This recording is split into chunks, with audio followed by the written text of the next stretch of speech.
안녕하세요. 저는 작년 초 파혼 후 싱글의 삶을 살고 있는 34살 여성입니다. 요즘 주변 지인들의 결혼 소식이 많이 들려오는데요. 혹시 결혼의 계절에 파혼도 그만큼 많이 한다는 거 알고 계신가요? 파혼하는 사연에도 이런저런 사연이 있기 마련인데 저는 한 가지 당부드리고픈 말이 있어 용기 내 사연을 보냈습니다. 저는 코로나가 한창이던 작년 봄에 결혼을 앞두고 파혼했습니다. 저는 결혼 약속했던 사람과 자그마치 6년을 연애했습니다. 저 25살, 그 사람 26살에 만나 결혼 준비할 때까지 크게 싸움도 한 기억이 없어요. 6년 동안 만나면서 세상에 이렇게 죽이 잘 맞는 사람이 또 있을까라는 생각을 정말 많이 하게 된 사람이었어요. 제가 남자친구 취업할 때까지 뒷바라지 하다시피 돈도 더 많이 쓰고 챙겨주기도 했지만 전혀 아깝다고 생각하지 않은 사람입니다. 오래 만나면 온다는 권태기 한 번 없이 잘 만났고 제가 많이 좋아하기도 했어요. 당연히 결혼은 이 사람과 할 거라 생각했죠. 그런데 파혼이라는 거 해보면서 결혼하는데 연애 기간이 길고 짧은 건 중요하지 않다는 걸 몸소 겪었습니다. 너무 상처받았고 어이도 없고 허무하기까지 했습니다. 사람 마음이 단칼에 정리되는 게 아니다 보니 지난 1년간 참 힘들었네요. 얼마 전 결혼을 앞둔 제 친구와 만났는데 이런 대화를 했습니다.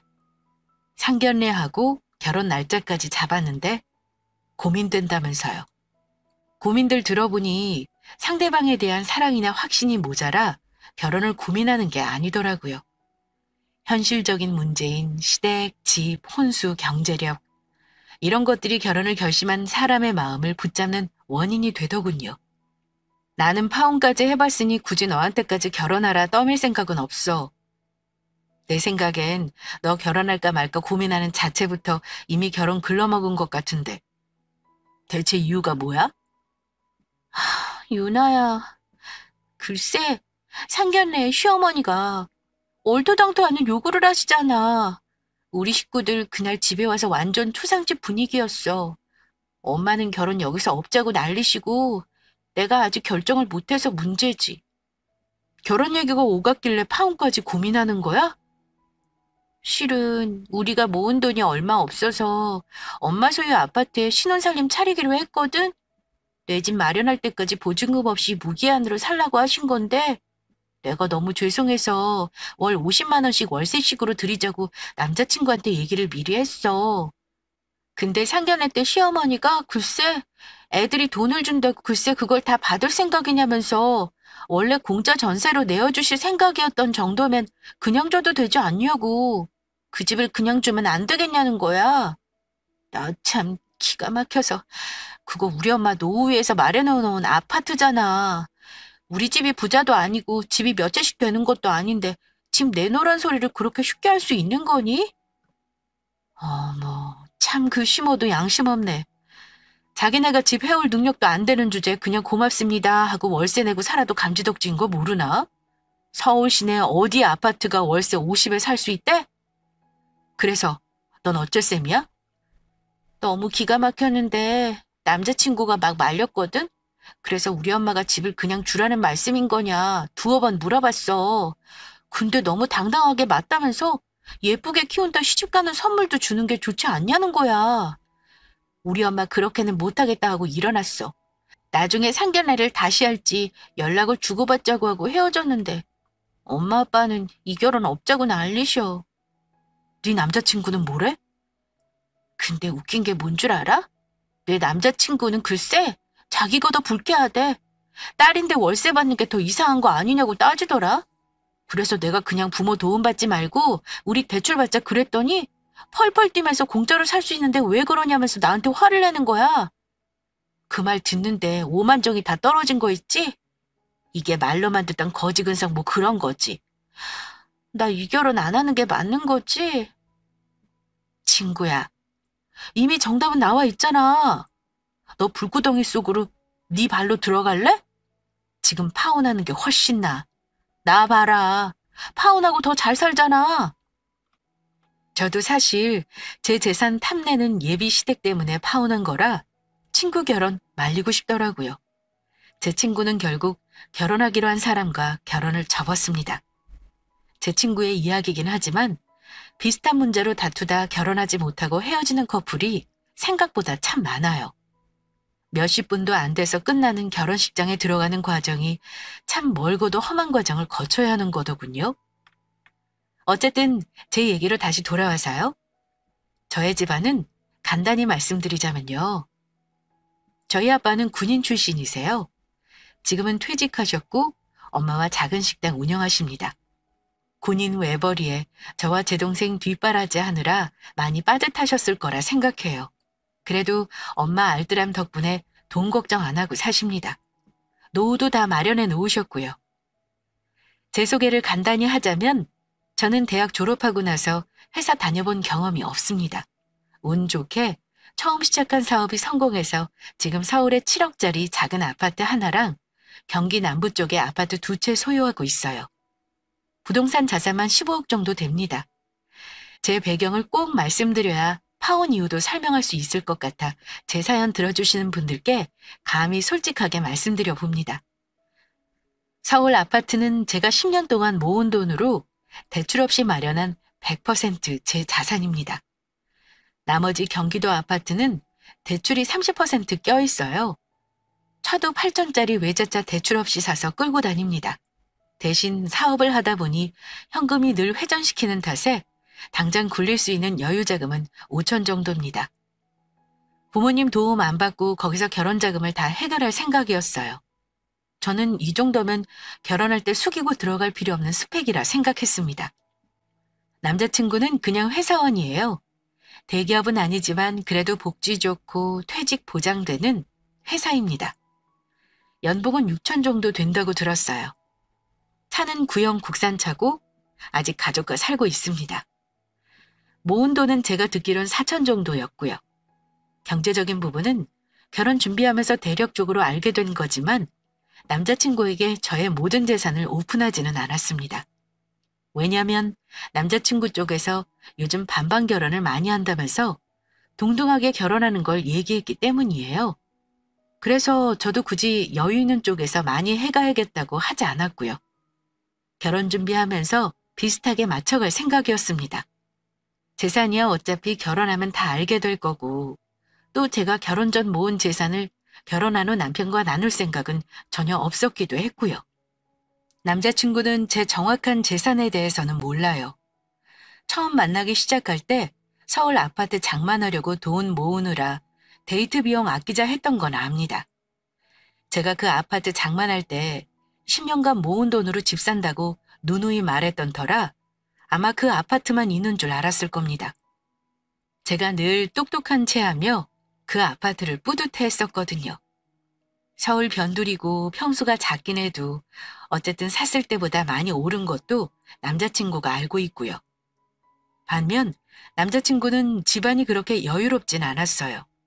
직장 생활한 것도 갓 5년이 넘었을 때이니 집은 당연히 없었고 현금 4천 정도 공상맞게 데이트 비용 아껴가며 겨우 모은 겁니다. 여유 있었던 저와는 달리 남자친구는 늘 돈돈거리는 때가 많았어요. 그러다가 알게 된 게 남자친구가 부모님 대출 갚는 것도 보태고 있고 용돈까지 매월 50만 원씩 보내고 있었던 걸 알게 되었습니다.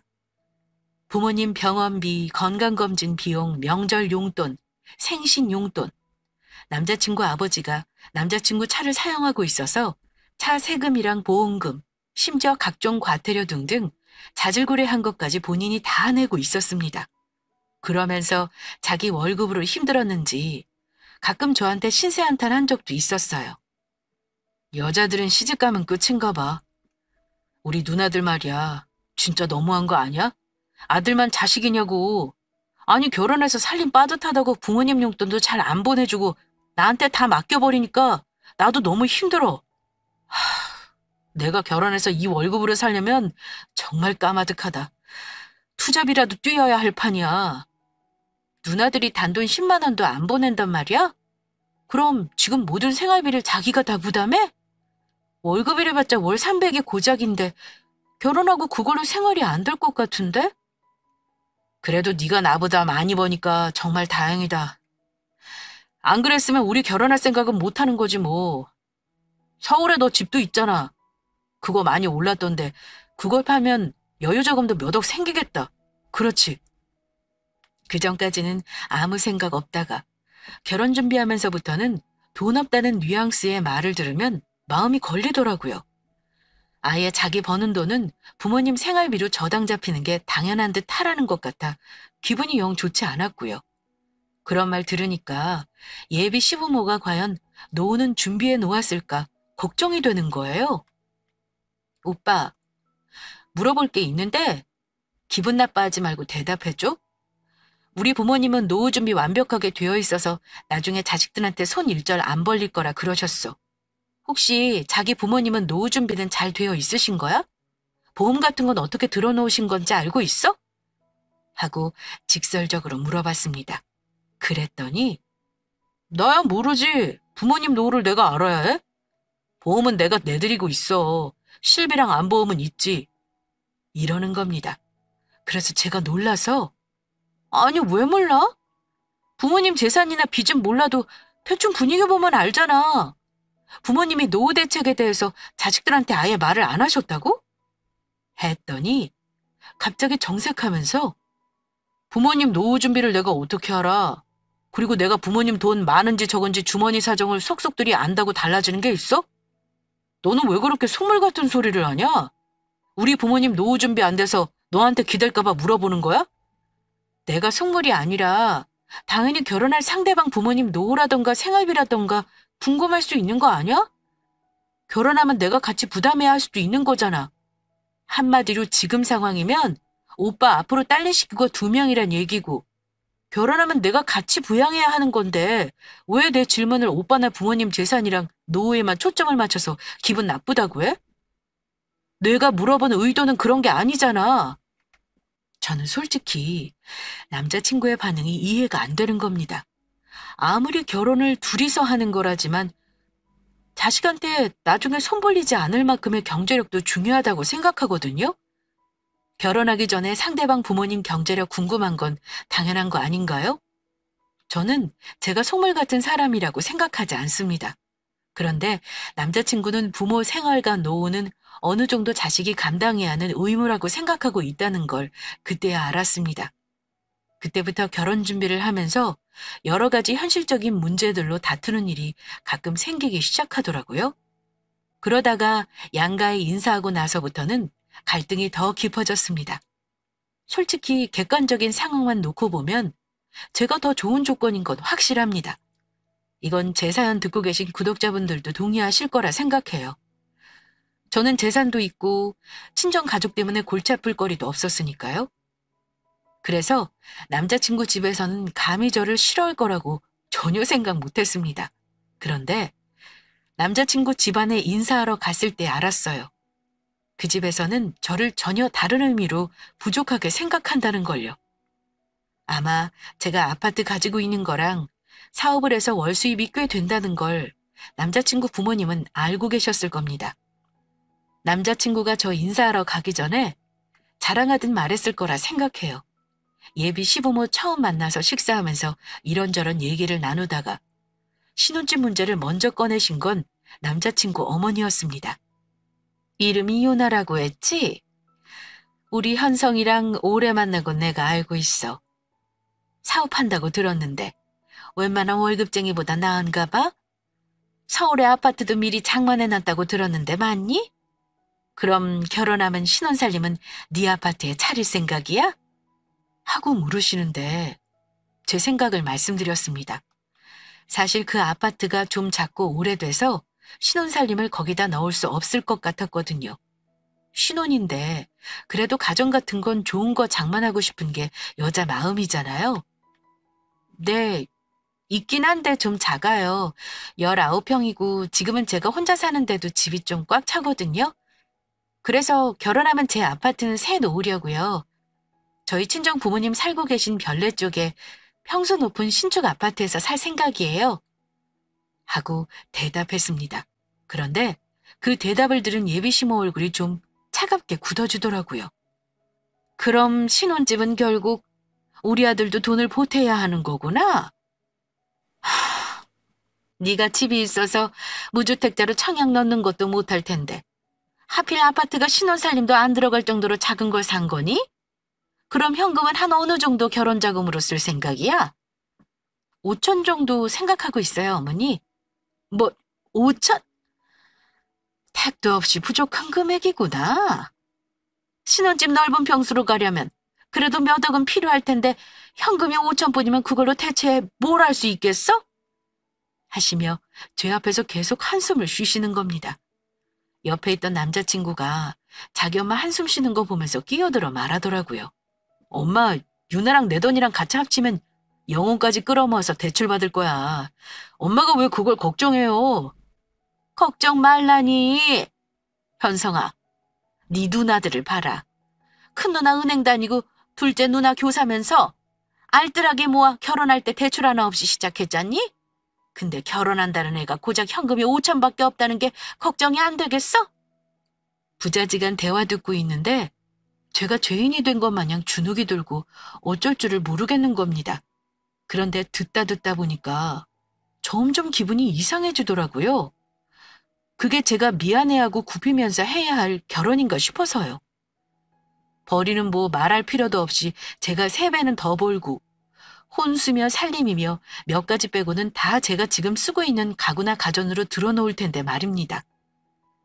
제 살림 전부 비싼 것들이고 독립할 때 산 거라 산지 2년도 채 안 된 것들이 대부분이었거든요. 근데 예비 시모가 저런 식으로 한숨 쉬며 현금 없다고 한탄하신 거 들으니까 기분이 묘했어요. 심지어 뭘 하셨냐면요. 차라리 그 집 팔아서 다른 집을 사고 여유자금을 갖고 있지 그러니? 이러시는데 말문이 막히더라고요. 참고로 제 아파트는 팔려면 팔 수 있긴 합니다. 근데 그 당시 팔면 손해였어요. 주위에 역사가 들어선다 했고 대규모로 재건축하는 단지가 있어서 집값이 오르면 올랐지 떨어지진 않을 것 같았거든요.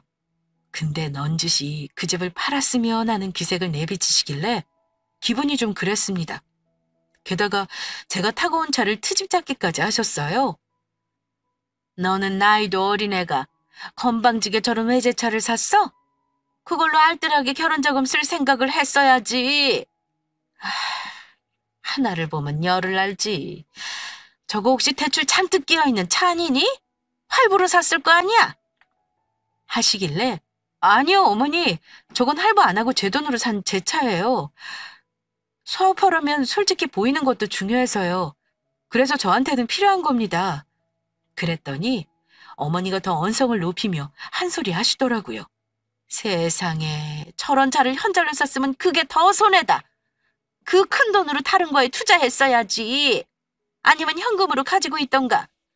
겁 없이 저런 차를 턱턱 사니 참 답답하다. 그러니 결혼 자금이 부족한 거 아니냐? 이러시니까 제가 대역죄인이 되는 분위기였습니다. 사실 자기가 결혼할 시기를 딱 예상하고 현금 마련해 놓는 사람이 몇이나 되겠어요? 과거에 저도 그냥 언제 결혼할지 모르고 사업상 필요하니까 차를 샀던 건데 하필 이 시기에 남자친구가 결혼하자고 할 줄은 몰랐죠. 그런데 자꾸 제가 결혼 자금도 모으지 못한 모자란 며느리인 듯 말씀하시니까 속이 상하기도 하고 많이 혼란스러웠습니다. 그런데 웃긴 건 그렇게 못마땅한 듯 혀를 끌끌 차면서도 자기 아들하고 결혼 안 시키겠다는 말은 안 하고 상견례와 결혼 날을 어찌 잡을지 물어보시더라고요. 부모님 의견 물어봐서 상견례를 빨리 하는 게 좋겠구나. 너희 사귄 시간만 몇 년이니? 어차피 이제 와서 서로 다른 사람 만나 결혼할 생각도 아니잖아. 아, 네. 저희 부모님 의견 여쭤보고 말씀드릴게요. 그리고 아까 내가 했던 말 한번 생각해보렴. 집을 가만히 갖고 있는 게 능사는 아닌 듯 싶다. 너 현금 부족한 거 나는 아무래도 불안하구나. 그놈의 현금은 왜 계속 부족하다고 하시는 건지. 그 뒤로는 무슨 대화를 나눴는지 기억도 잘 안 날 정도였습니다. 집에 와서 엄마가 시어른들이 어떠냐며 물어보시는데 솔직히 대답을 못 하겠더라고요. 시어른들 어떤 것 같아? 결혼 준비하려면 상견례 전에 대충 날짜도 잡아놓고 이것저것 할 게 많을 것 같은데 너한테 따로 말씀하신 거 있으면 엄마한테 얘기 좀 해봐. 엄마는 이미 제 남자친구를 사윗감으로 생각하셨기 때문에 제게 시댁에 인사드리고 나서 혼란에 휩싸였다는 걸 모르시는 눈치였습니다. 우리 딸 인물 이쁘고 나이 딱 좋고 집까지 있는데 1등 며느리 대접 안 받을 이유가 없지? 저렇게 말씀하시니까 결혼 안 하겠다는 말이 목구멍에 걸려 나오지가 않았어요. 엄마, 상견례 날짜 먼저 의견 맞춰서 정하자고 하셨어. 다른 건 구체적으로 얘기한 거 없고 현성 오빠랑 상의할 게 좀 있어서 그거 결론 내면 말씀드릴게요. 친정 엄마에게는 대충 얼버무리고 나서 저는 고민에 빠졌습니다. 연애할 때는 보이지 않았던 예비시댁의 경제력, 준비 안 된 노후, 현금이 없다며 은근 타박하며 왠지 내 집을 탐하는 것 같은 시모의 태도 등등이 머리를 어지럽게 했습니다. 그런데 예비시댁에 다녀오면 그쪽 부모님은 저를 어찌 보셨는지 궁금하잖아요. 사실 시모가 저 현금 많이 없다고 걱정하듯 말할 때 이미 눈치는 챘지만 저를 마음에 안 들어 하시는 것 같은 느낌이 들기도 했어요. 그래서 남자친구에게 물어봤습니다. 어머니가 나 어떻다고 하셔? 어, 일찍부터 사업해서 그런가 세련다고 이쁘다고 하셔. 내가 너 능력 있는 여자라고 엄마 앞에서 칭찬 좀 했지. 그래? 근데 내 느낌에는 그날 나를 마뜩찮아 하신 것 같았어. 내가 한참 오빠보다 모자란 것처럼 말씀하시길래 기분이 좀 그렇더라. 아들이는 엄마들이 좀 그렇잖아. 아들이 더 잘났고 아깝고 하신 거지. 너도 시간이 지나면 예뻐하실 거야. 그러니까 너도 예쁨 받을 행동 많이 하고 노력 좀 해봐. 근데 남자친구 입에서 예쁨 받을 행동이라는 말을 들으니까 순간 기분이 안 좋은 겁니다. 제가 굳이 예쁨 받을 행동을 해서 시어른에게 잘 보여야 하는 이유가 뭔지 모르겠더라고요. 아니, 예쁨 받을 짓을 어떻게 해야 하는 건데? 오빠는 우리 부모님한테 예쁨 받기 위해서 노력하는 거 있어? 말해봐. 나도 그거 똑같이 할 테니까. 이런 내가 며느리감으로 마음에 안 드시면 어쩔 수 없는 거지 뭐. 결혼 안 하면 그만인 거 아니야? 아이, 뭘 그렇게 예민해. 말이 그렇다는 거지. 보통 며느리가 시모한테 더 잘 보이려고 애쓰는 게 당연한 거 아닌가? 어머니가 너 싫어하는 거 아니니까 너무 그렇게 기분 나빠할 필요 없어. 결혼 전에도 너 데리고 자주 오라고 하셨다니까. 예비 남편의 그런 말을 듣고 고민이 깊어진 저와는 달리 예비시댁은 그 이후 마치 제가 그 집 며느리라도 된 듯 저를 대했습니다. 얼마 후 예비시부 생신이 다가왔을 때였는데요. 저한테 저녁 대접하고 싶다고 오라고 하더라고요. 솔직히 그때 갈까 말까 많이 망설였는데 그래도 어른이 초대하시는데 인사까지 한 마당에 거절하는 건 아닌 것 같아 갔습니다. 엄마가 빈손으로 가지 말라면서 백화점에서 한우 세트 선물까지 사서 들려보내셨고요. 하지만 그날은 제가 이 결혼을 접기로 확실히 결심한 날이 되어버리고 말았습니다. 예비시댁에 가니 시모는 음식 준비 중이셨고 저는 뭐 도울 거 없느냐고 부엌에서 서성거리고 있었습니다. 도와줄 거 없다고 하시길래 식탁에 음식 차리는 것만 오며 가며 도왔어요. 그때 예비시모가 주방에서 갑자기 저를 보며 지나가듯 하는 말이 있었는데요. 결혼 전에 자주 와야 진짜 가족처럼 정도 들고 그러지 않겠니? 앞으로 좀 자주 오고 그래. 결혼하면 명절에 네 신우들도 다 올 거거든. 그럼 너도 연휴 내내 같이 밥해 먹고 놀다 쉬다 가렴. 시집 오면 이제 우리 식구잖아. 나는 명절에 아들 며느리 내외를 사돈댁이랑 나눠 쓸 생각 없어. 그건 네가 미리 알아둬라. 이러시며 제 얼굴을 똑바로 쳐다보시는 겁니다. 순간 할 말이 없었습니다. 저는 어머니 하는 말에 알겠다고 대답을 못하겠더라고요. 그런데 더 어처구니 없는 게 아참, 너 결혼 준비하는데 현금 부족한 건 네 부모님들한테 상의해봤어? 내가 아무리 생각해도 그 돈으로는 결혼하긴 무리다 싶어서 그래. 너무 빠듯하게 준비하면 일이 꼬일 수도 있는 거니까 집 파는 것도 한번 생각해보렴. 그런데 저는 그 말까지 듣고 나니까 그냥 아니다 싶었어요. 그놈의 현금 부족은 무슨, 결혼은 뭐 저 혼자 하나요? 왜 자기네 집에서 보태준다는 말은 일도 없이 저한테만 그러시는 건지 이거 안 되겠다 싶었죠. 그래서 빨리 이 집사 나가야겠다 기회만 보고 있었습니다. 식사만 하고 얼른 갈 궁리를 하고 있는데 시어머니가 식탁에서 맛있는 반찬은 전부 시아버지랑 남자친구 쪽으로만 자리를 옮기시고 제 앞에는 수은 풀떼기만 놓으시는 겁니다. 보통 손님한테 많이 먹어라, 모자란 거 있으면 얘기해라 하는 게 정상이건만 예비 시모는 자기 아들만 챙기느라 여념이 없더군요. 너 갈비 좋아하잖아. 오랜만에 한 거니까 많이 먹어라. 참, 너 마늘 쪽은 안 먹지? 이러시며 접시를 이리저리 옮기는데 제가 순간 열받아서 그랬습니다. 어머니, 저도 갈비 좋아해요. 오빠 입만 입인가요? 저한테는 하나도 안 물어보시고 서운하네요. 하며 장난스럽게 말했습니다. 이제 이 집구석 사람들 다시는 볼 일 없을 것 같아 가시돋친 말로 그랬더니 어머, 내가 그랬니? 미안하다. 그러시며 막 웃으시더라고요. 역시 시어머니와 엄마는 하늘과 땅 차이더군요. 아무튼 그러고 나서 식사 끝내고 저는 서둘러 일어나 인사하고 가겠다 했습니다.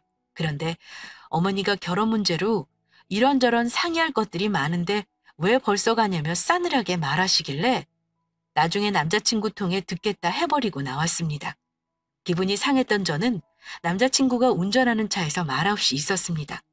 남자친구도 한참 동안 말이 없었고요. 서로 뭔가가 마음에 안 들었던 거죠. 그 어색한 분위기에서 남자친구가 먼저 이러는 겁니다.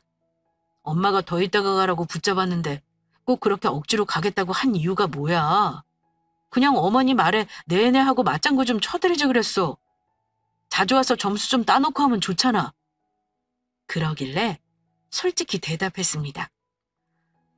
기분 나빠서 내가 아직 오빠 집 며느리도 아닌데 명절에 친정 가지 말라는 말 듣는 것도 어이없고 내 입장에선 이해 안 가. 오빠네 엄마 정말 이상한 거 알아? 지금 조선시대도 아니고 결혼하면 명절에 번갈아 가며 시댁 가고 친정 가는 게 당연한 거지. 무슨 아들 내외를 사돈댁이랑 나눠 쓸 생각이 없다는 말씀을 하셔?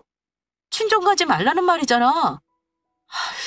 야, 그냥 엄마가 하는 소리야. 나중에 상황 봐가면서 하면 되지. 그걸로 미리 이렇게 화를 낼 건 없잖아. 상황은 무슨 상황? 우리 집은 딸만 둘인데 그럼 우리 부모님은 딸들 시집 보내면 명절 때마다 두 번만 덩그러니 있어야 하는 거야? 내가 화를 내자 그 사람은 나도 결혼하면 네 부모님한테 최선을 다할 거야. 근데 나는 우리 집 장손이잖아. 우리 부모님은 옛날 분들이시고 너도 그런 건 입장 바꿔 생각해 볼 수 있는 거 아니야? 그보다 엄마가 우리 결혼 비용 부족한 거 걱정하시는데 그거나 상의하자. 이러며 저를 나무랐습니다. 장손이고 뭐고 그게 당연한 겁니까? 그 말 듣고 더 화가 나서 저도 더 이상 참지 않았습니다. 오빠가 집안 장손이고 남자라서 그렇게 해야 하는 게 당연한 거면 나 결혼까지 생각하지도 않았어. 그리고 뭐? 결혼 비용이 부족해? 아니, 이 나이에 이 정도 가지고 있는 거 다른 사람은 다 대단하다 하는데 내가 왜 부족한 사람이 되어야 해? 우리 엄마가 그런 소리 한 건 내가 사과할게. 엄마는 우리가 모은 돈이 없어서 일 틀어질까 봐 그걸 걱정하시는 거야. 지금 너는 닥치지도 않은 일에 너무 예민하게 구는 것 같다. 이런 건 나중에 얘기해도 되는 문제야. 우리가 지금 그런 사소한 거 가지고 싸울 때가 아니잖아. 그보다 내가 더 중요하게 할 말이 있어. 가뜩이나 기분상해 있는데 남자친구는 그 상황에서 다른 할 말이 있다며 차까지 한쪽으로 세우더라고요. 내가 한참 고민해 본 건데 내 말 오해하지 말고 들어. 나도 다 생각이 있어서 그런 거니까. 아까도 말했지만 우리 현금이 너무 부족하잖아. 그래서 말인데 너 그 아파트 말이야. 우리 엄마 드리는 게 어떨까? 그 말을 듣는데 기가 막혔지만 무슨 개소리를 더 하는지 들어보자는 싶어서 어쩌고 싶은 생각이냐고 되물었습니다. 그거 평수 작아서 어차피 우리는 전세 얻어야 하는 거잖아.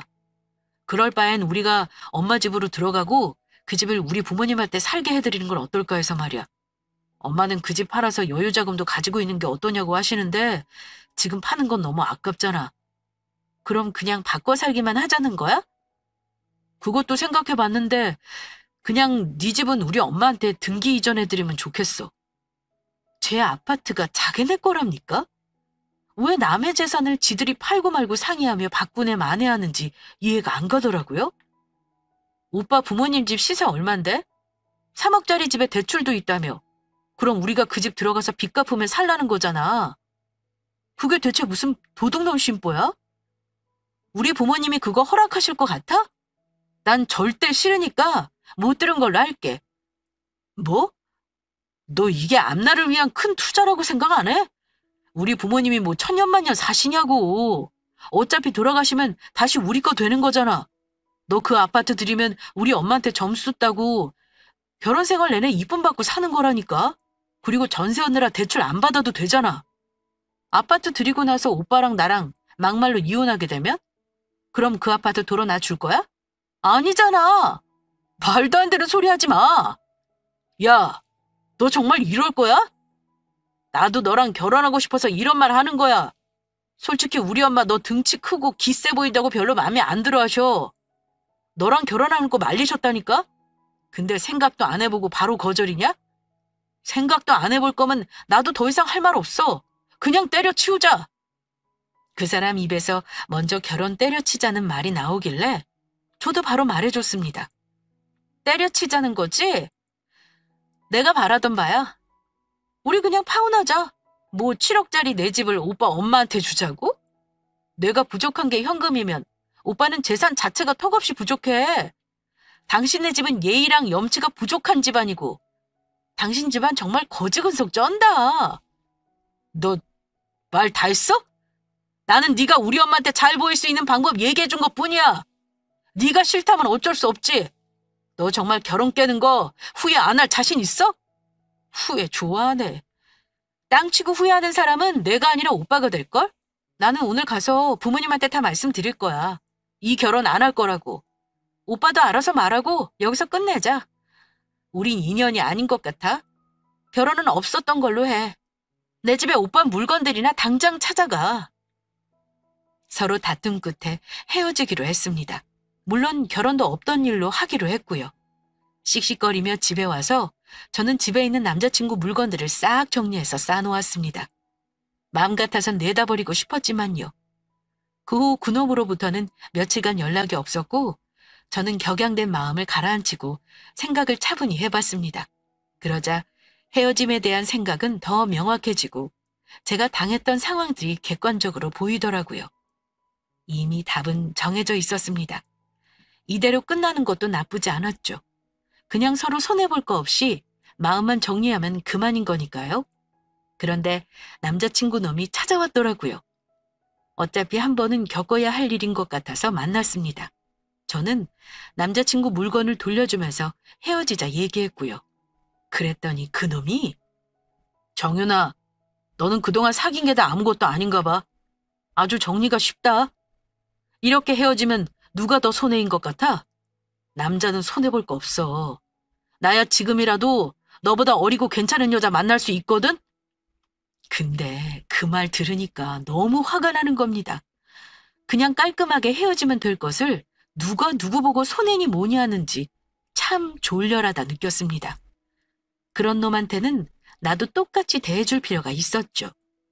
오빠 생각은 그렇구나. 나를 그렇게 하찮게 여기는 줄은 몰랐네. 잠깐만. 내가 마지막으로 오빠한테 보여줄 게 있는데 지금 문자로 보내줄게. 그거 보고 객관적으로 내가 오빠보다 더 좋은 사람 만날 수 있는지 아닌지 한번 판단해봐. 저는 그놈 핸드폰으로 메시지를 전송했습니다. 잠시 후 문자를 확인한 그놈 눈이 커지더니 당황한 얼굴로 이러더군요. 김준아, 너 이거 뭐야? 이거 계약서잖아. 이거 다 네 이름으로 되어 있는 거라고? 너 그 아파트만 갖고 있는 거 아니었어? 제가 그 사람에게 보낸 건 개인정보를 가리고 찍은 제 소유 아파트 매매 계약서였습니다. 그놈이 알고 있는 서울 아파트 외에 경기 남부에 가지고 있는 아파트 2채, 그리고 그 사람에게 말하지 않았던 정기 예탁금으로 묶어놓은 제 현금 자산 1억도 인증해줬습니다. 파혼하고 후회할 사람이 누구인지 잘 생각해봐. 나겠어? 오빠겠어? 오빠는 내 아파트가 그렇게 탐났어? 그 집 어머니 주자고 하면 내가 허락할 거라고 생각한 자체가 코미디다, 정말. 나중에 오빠 혹시 결혼할 여자 생기면 절대 그러지 마라.